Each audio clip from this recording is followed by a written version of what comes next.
Hello, I am Samadhan Patil. I will take you through some of the technologies which I developed for biosensing and healthcare applications. Last couple of decades have witnessed emergence of different technologies for biosensing, and these technologies were adopted from different fields such as microelectronics, optoelectronic devices, MEMS and plasmonics, and those were carried over for biosensing. First, I will take you through my work at University of Glasgow, where I am using combination of sensors which are photodiode, ion sensitive field effect transistor, single photon avalanche detector, which is again actually a photodiode, and plasmonic sensors, which are all combined on CMOS platform. And the chip looks almost like this. So at the base of this chip there are sensors. This particular platform can sense one analyte at a time. Now, after post-processing and after integrating microwells over this chip has been modified to sense two analytes, and after that there is another one which can sense four analytes simultaneously. So it has four microwells at the bottom, and it has a compartment which can restrict reagents from mixing. Now, key objective here is to develop a sensor sensitive enough to detect a product of enzymatic reaction, either through change in color of the photodiode or by sensing a drop in absorption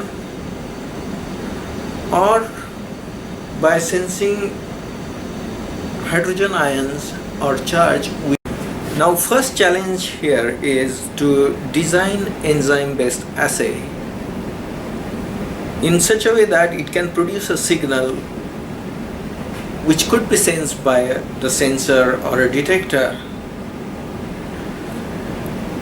And other challenge is to mix or perform most of the enzyme assays simultaneously and not letting the cross coupling or cross signaling between these assays.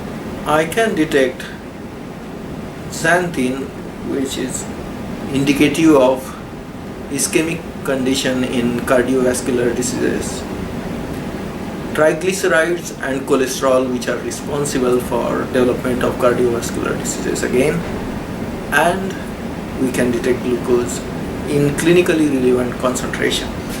During my previous work at London Center for Nanotechnology in UCL and in Imperial College, I was working for the development of MEMS based nanomechanical sensors for the detection of biomarkers for infectious diseases.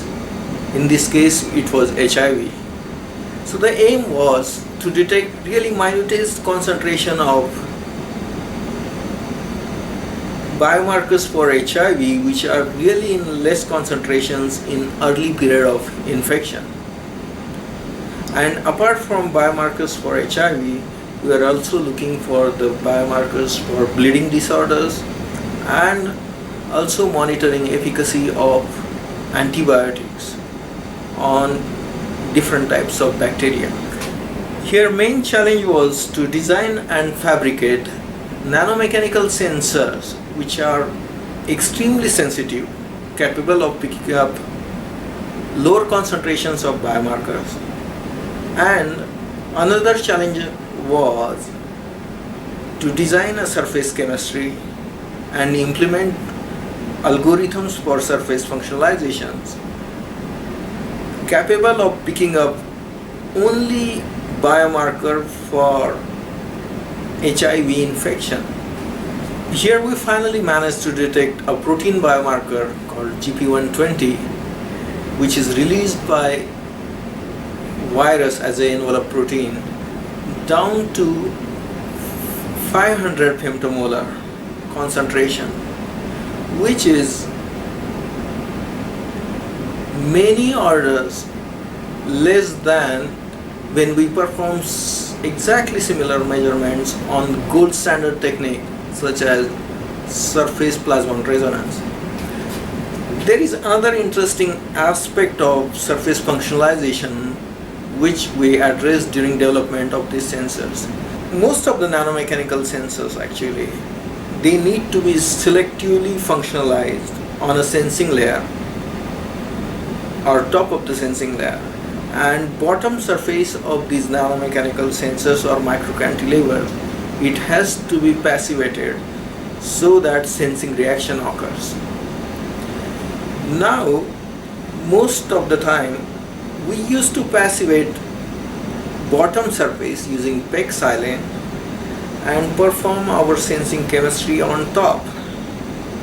And using that sensing chemistry, we managed to detect the biomarkers. But later on, we noticed that when we were trying to compare the performance of nanomechanical sensors with gold standard techniques such as surface plasmon resonance, we noticed that performance of nanomechanical sensor goes down above particular concentration of biomarker, contrary to the performance of SPR. And we were clueless why this is happening, and later on we realized that until particular concentration, the top surface of nanomechanical sensor gets populated, but when you operate these particular sensors beyond some concentration range, then there is some finite dissociation constant which enables biomarker to attach non-specifically on bottom surface. And this attachment of analyte on bottom surface was responsible for the reduced signal of nanomechanical sensors in higher concentration regime, and we later on were able to model this decrease in performance, and which resulted in a very good work. Now I will talk to you about my work at Institute of Microsystems and Nanotechnologies, which is also called as INESC MN in Lisbon.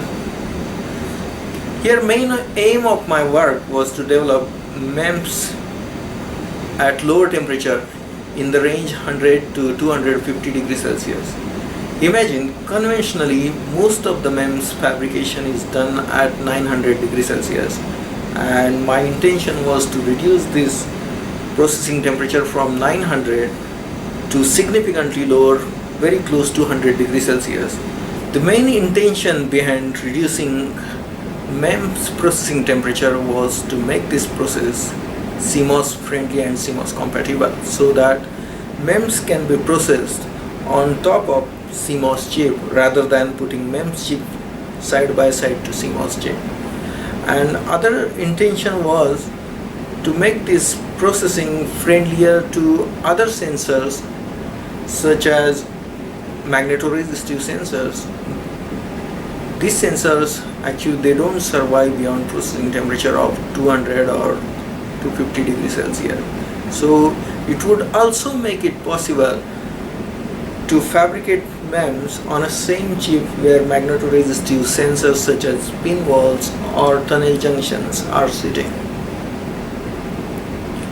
And the last intention was to use already existing display fabrication lines for MEMS processing, which again brings down the cost of processing for MEMS.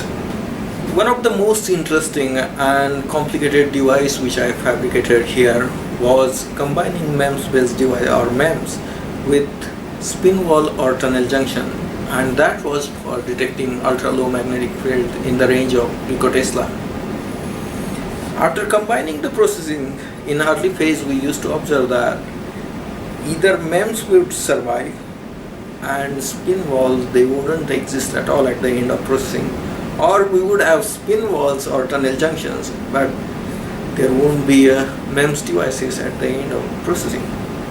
In later phase, we used to manage to have these devices individually, but they won't talk to each other. So after few design considerations and changing few processing steps, we managed these devices to interact with each other and sense magnetic field in the range of 200 picotesla. So for this device there was no requirement of forced cooling. These devices were tiny, actually they are this big. Another device which I developed here was MEMS on flexible plastic substrate. Now these devices can be integrated on human body or complex surfaces similar to that. So these are these MEMS devices fabricated on plastic, and you can see these can be integrated on hand or on a finger, and these devices can act as artificial touch sensors or tactile sensors, and it could be integrated on robotic hand or could be used in other prosthetic applications. I hope you enjoyed this video and thank you for your attention.